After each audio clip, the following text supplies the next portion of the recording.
हरियाणा के एक गांव में एक जमींदार हीरा सिंह रहता था। 2 पुश्त पहले उसके घराने की अच्छी हालत थी। घी दूध था, बाल बच्चे थे, मान प्रतिष्ठा थी। पर धीरे धीरे अवस्था बिगड़ती गई। आज हीरा सिंह को ये समझ नहीं आता है कि अपनी बीवी, 2 बच्चे, खुद और अपनी सुंदरिया गाय की परवरिश कैसे करें। राज की अमलदारी बदल गई है और लोगों की निगाहें भी फिर गई हैं। शहर बड़े से और बड़े हो गए हैं और वहाँ ऐसी ऊंची ऊंची हवेलियां खड़ी होती जाती हैं कि उनकी ओर देखा भी नहीं जाता है। चुनांचे हीरा सिंह भी अपने बाप दादों के समान जरूरी आदमी अब नहीं रह गया है। हीरा सिंह को बहुत सी बातें बहुत कम समझ में आती हैं। वो आंख फाड़कर देखना चाहता है कि यह क्या बात है कि उसके घराने का महत्व इतना कम रह गया है। अंत में उसने सोचा कि यह भाग्य है, नहीं तो और क्या। उसकी सुंदरिया गाय डील डोल में इतनी बड़ी और इतनी तंदुरुस्त थी कि लोगों को ईर्ष्या होती थी। उसी सुंदरिया को अब हीरा सिंह ठीक ठीक खाना नहीं जुटा पाता था। इस गाय पर उसे गर्व था। बहुत ही मोहब्बत से उसे उसने पाला था। नन्ही बच्चा थी तब से वो हीरा सिंह के यहाँ थी। हीरा सिंह को अपनी गरीबी का अपने लिए इतना दुख नहीं था जितना उस गाय के लिए। क्या वो उसको बेच दे? इसी गांव के पटवारी ने 200 रुपये उस गाय के लगा दिए थे। 200 रुपये थोड़े नहीं होते, लेकिन अव्वल तो सुंदरिया को बेचे कैसे, इसमें उसकी आत्मा दुखती थी। फिर इसी गांव में रहकर सुंदरिया दूसरे के यहाँ बंधी रहे और हीरा सिंह अपने बाप दादों के घर में बैठा टुकुर टुकुर देखा करे। ये हीरा सिंह से कैसे सहा जाएगा। उसका बड़ा लड़का जवाहर सिंह बड़ा तगड़ा जवान था। 19 वर्ष की उम्र थी, मसें भीगी थीं। इस उम्र में वो अपने से ड्योड़े को कुछ नहीं समझता था। सुंदरिया गाय को वो मौसी कहा करता था, उसे मानता भी उतना था। हीरा सिंह के मन में दुर्दिन देखकर कभी गाय को बेचने की बात उठती थी तो जवाहर सिंह के डर से रह जाता था। एक दिन जवाहर सिंह को बुलाकर कहा, मैं दिल्ली जाता हूँ। वहाँ बड़ी बड़ी कोठियाँ हैं, बड़े बड़े लोग हैं। हमारे गांव के कितने आदमी वहाँ हैं, सो कोई नौकरी मिल ही जाएगी। नहीं तो तुम ही सोचो, ऐसे कैसे काम चलेगा।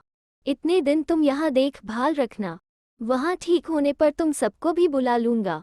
दिल्ली जाकर एक सेठ के यहाँ चौकीदार की नौकरी उसे मिल गई। हवेली के बाहर ड्योढ़ी में एक कोठरी रहने को भी मिल गई। एक रोज सेठ ने हीरा सिंह से कहा, तुम तो हरियाणा की तरफ के रहने वाले हो ना? वहाँ की गाय बड़ी अच्छी होती हैं, हमें दूध की तकलीफ है। उधर की एक अच्छी गाय का बंदोबस्त हमारे लिए करके दो। हीरा सिंह ने पूछा, कितने दूध की और कितने कीमत की चाहिए? सेठ ने कहा, कीमत जो मुनासिब हो देंगे, पर दूध थन के नीचे खूब होता चाहिए। गाय खूब सुंदर तगड़ी होनी चाहिए। हीरा सिंह सुंदरिया की बात सोचने लगा। उसने कहा, एक है तो मेरी निगाह में, पर उसका मालिक बेचे तब है। सेठ ने कहा, कैसी गाय है? हीरा सिंह ने कहा, गो तो ऐसी है कि माँ के समान है और दूध कामधेनु। 15 सेर दूध उसके तले उतरता है। सेठ ने पूछा, तो उसका मालिक किसी शर्त पर नहीं बेच सकता? हीरा सिंह, उसके 200 रुपये लग गए हैं। सेठ, 200, चलो 5 हम और ज्यादा देंगे। देने में 5 रुपये और ज्यादा की बात सुनकर हीरा को दुख हुआ। वो कुछ शर्म से और कुछ ताने में मुस्कुराया भी। बस, सेठ ने कहा, ऐसी भी क्या बात है, 2-4 रुपये और बढ़ती दे दे। हीरा सिंह ने कहा, अच्छी बात है, मैं कहूँगा। हीरा सिंह को इस घड़ी दुख बहुत हो रहा था। एक तो इसलिए कि वह जानता था कि गाय बेचने के लिए वो राजी होता जा रहा है। दूसरे दुख इसलिए भी हुआ कि उसने सेठ से सच्ची बात नहीं कही। सेठ ने कहा, देखो, गाय अच्छी है और उसके तले 15 सेर दूध पक्का है, तो 5-10 रुपये के पीछे बात कच्ची मत करना।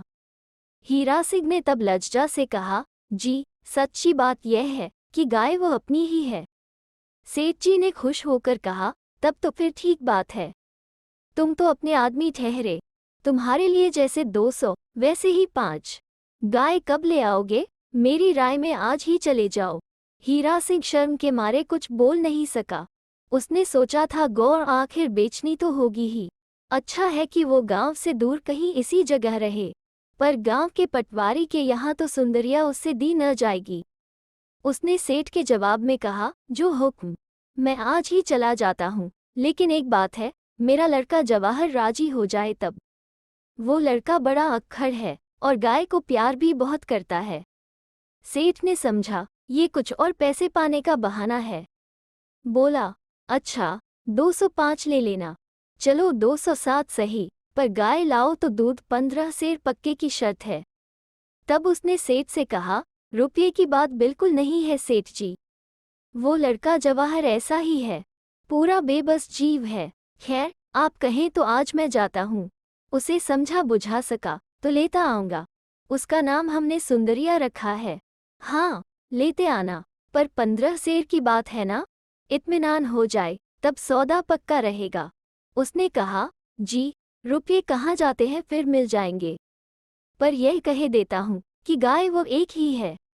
मुकाबले की दूसरी मिल जाए तो मुझे जो चाहो कहना। सेठ जी ने स्नेह भाव से 100 रुपये मंगाकर उसी वक्त हीरा सिंह को थमा दिए और कहा, देखो हीरा सिंह, आज ही चले जाओ। और गाय कब तक आ जाएगी? परसों तक। हीरा सिंह ने कहा, यहाँ से 50 कोस गांव है, 3 रोज तो जाने जाने में लग जाएंगे। सेठ जी ने कहा, 50 कोस, 30 कोस की मंजिल एक दिन में की जाती है। तुम मुझको क्या समझते हो? 30 कोस की मंजिल सेठ पैदल एक दिन छोड़ 3 दिन में भी कर ले तो हीरा सिंह जाने। लेकिन वो बोला नहीं। सेठ ने कहा, अच्छा, तो चौथे दिन गाय यहाँ आ जाए। हीरा सिंह ने कहा, जी, कम से कम पूरे 5 रोज तो लगेंगे ही। सेठ जी ने कहा, 5? हीरा सिंह ने विनीत भाव से कहा, दूर जगह है सेठ जी। सेठ जी ने कहा, अच्छी बात है, पर देर मत लगाना, यहाँ काम का हर्ज होगा, जानते हो। खैर, इन दिनों तुम्हारी तनख्वाह न काटने को कह देंगे। हीरा सिंह ने जवाब में कुछ नहीं कहा और वो उसी रोज चला भी गया। ज्यों त्यों जवाहर सिंह को समझा बुझाकर गाय वह ले आया। देखकर सेठ बड़े खुश हुए। सचमुच वैसी सुंदर स्वस्थ गौ उन्होंने अब तक न देखी थी।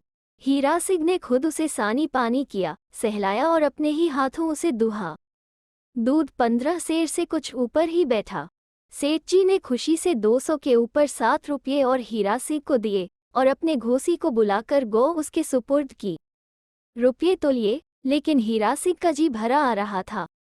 जब सेठ जी का घोसी गाय को ले जाने लगा, तब गाय उसके साथ चलना ही नहीं चाहती थी। घोसी ने झल्लाकर उसे मारने को रस्सी भी उठाई, लेकिन सेठ जी ने मना कर दिया। अब जब वो हाथ इस भांति उठ करके भी रुका रह गया, तब घोसी को भी खुशी हुई, क्योंकि गौ की आंखों के कोए में गाढ़े गाढ़े आंसू भर रहे थे। वे आंसू धीमे धीमे बहने भी लगे। हीरा सिंह ने कहा, सेठ जी, इस गौ की नौकरी पर मुझे कर दीजिए, तनख्वाह में 2 रुपये चाहे कम कर दीजिएगा। सेठ जी ने कहा, हीरा सिंह, तुम्हारे जैसा ईमानदार चौकीदार हमें दूसरा कौन मिलेगा? तनख्वाह तो हम तुम्हारी 1 रुपया और भी बढ़ा सकते हैं, पर तुमको ड्योढ़ी पर ही रहना होगा। हीरा सिंह गौ को संबोधन करके बोला, जाओ बहनी, जाओ। गौ ने सुनकर मुंह जरा ऊपर उठाकर हीरा सिंह की तरफ देखा, मानो पूछती हो, जाऊं? तुम कहते हो जाऊं? हीरा सिंह उसके पास या गया। फिर घोसी को आश्वासन देकर कहा, लो, अब ले जाओ, अब चली जाएगी। ये कहकर हीरा सिंह ने गाय के गले की रस्सी अपने हाथों उस घोसी को थमा दी। गाय फिर चुपचाप डग डग घोसी के पीछे चली गई। लेकिन अगले दिन गड़बड़ उपस्थित हुई। सेठ जी ने हीरा सिंह को बुलाकर कहा, ये तुम मुझे धोखा तो नहीं देना चाहते?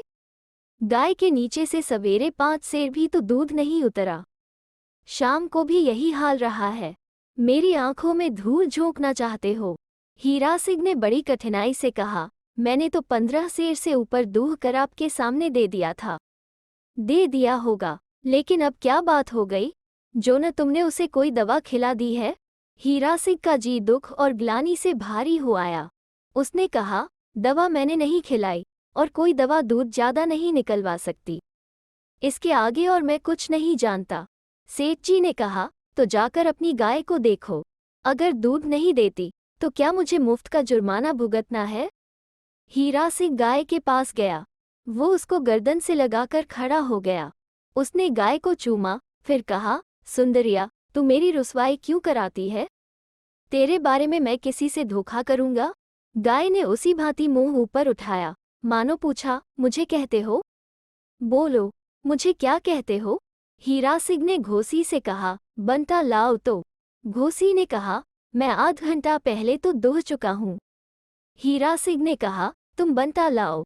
उसके बाद 13.5 सेर दूध उसके तले से पक्का तौलकर हीरा सिंह ने घोसी को दे दिया।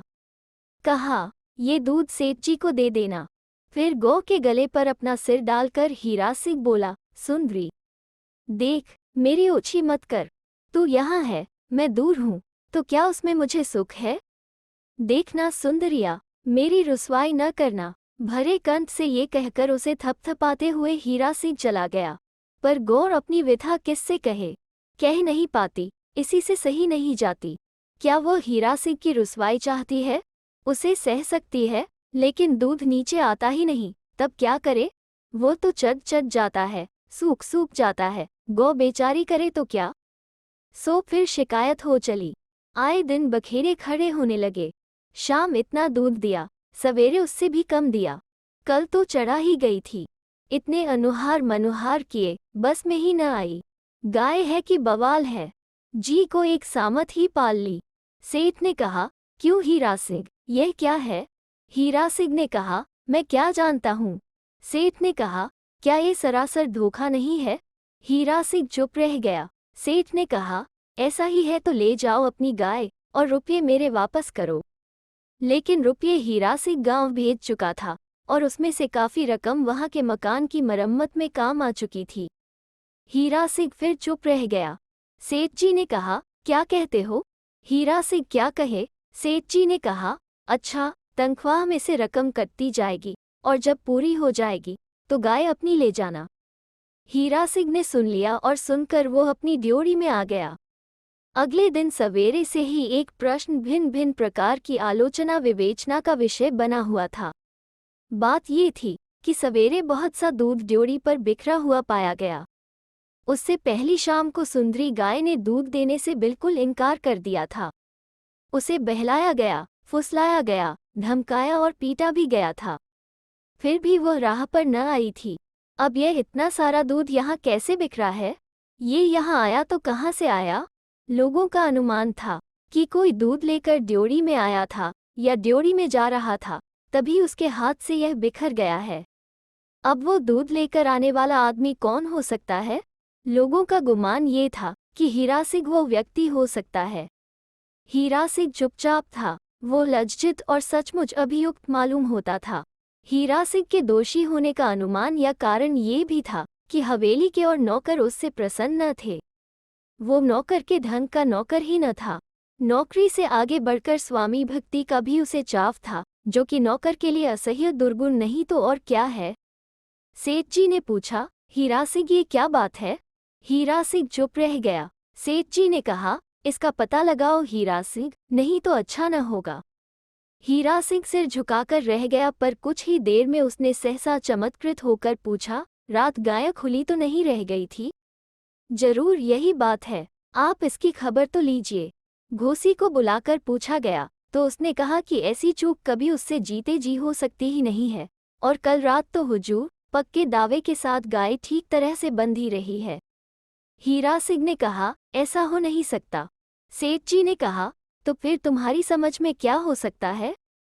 हीरा सिंह ने स्थिर होकर कहा, गाय रात को आकर ड्योढ़ी में खड़ी रही है और अपना दूध गिरा गई है। ये कहकर हीरा सिंह इतना लीन हो रहा था कि मानो गौ के इस दुष्कृत्य पर अतिशय कृतज्ञता में डूब गया हो। सेठ जी ऐसी अनहोनी बात पर कुछ देर भी नहीं ठहरे। उन्होंने कहा, ऐसी मनसूई बातें औरों से कहना, जाओ खबर लगाओ कि वो कौन आदमी है जिसकी यह करतूत है। हीरा सिंह ड्योढ़ी में चला गया।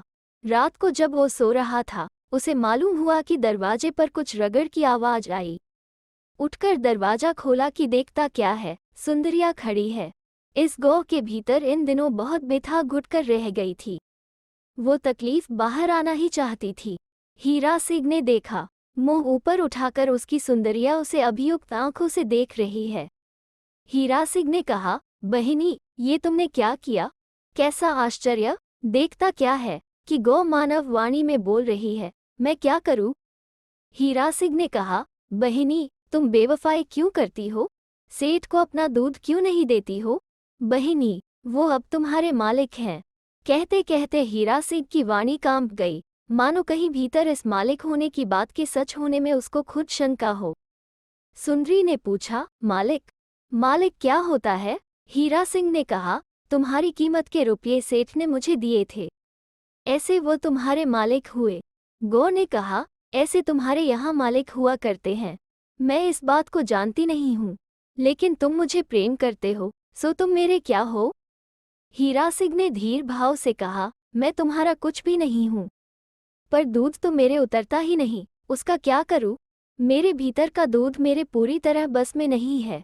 कल रात आप इतना सारा दूध यहाँ बिखर गया।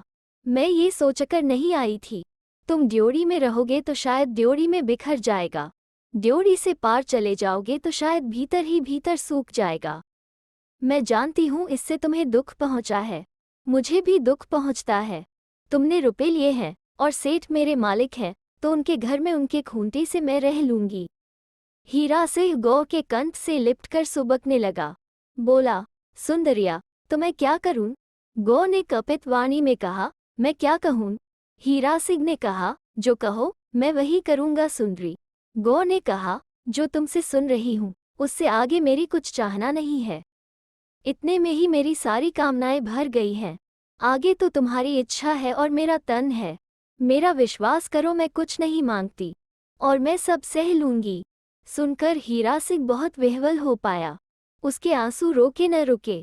वो गर्दन से लिपटकर तरह तरह के प्रेम संबोधन करने लगा। उसके बाद हीरा सिंह ने बहुत से आश्वासन के वचनों के साथ गो को विदा किया। अगले दिन सवेरे उसने सेठ जी से कहा, आप मुझसे जितने महीने की चाहे कसकर चाकरी लीजिए, पर गौ आज ही यहाँ से हमारे गांव चली जाएगी। रुपये जब आपके चुकता हो जाए मुझसे कह दीजिएगा, तब मैं भी छुट्टी ले जाऊंगा। सेठ जी की पहले तो राजी होने की तबीयत न हुई, फिर उन्होंने कहा, हाँ ले जाओ ले जाओ। पूरा 250 रुपये का ताबान तुम्हें भरना पड़ेगा। हीरा सिंह ताबान भरने को खुशी से राजी हुआ और गौ को उसी रोज ले गया।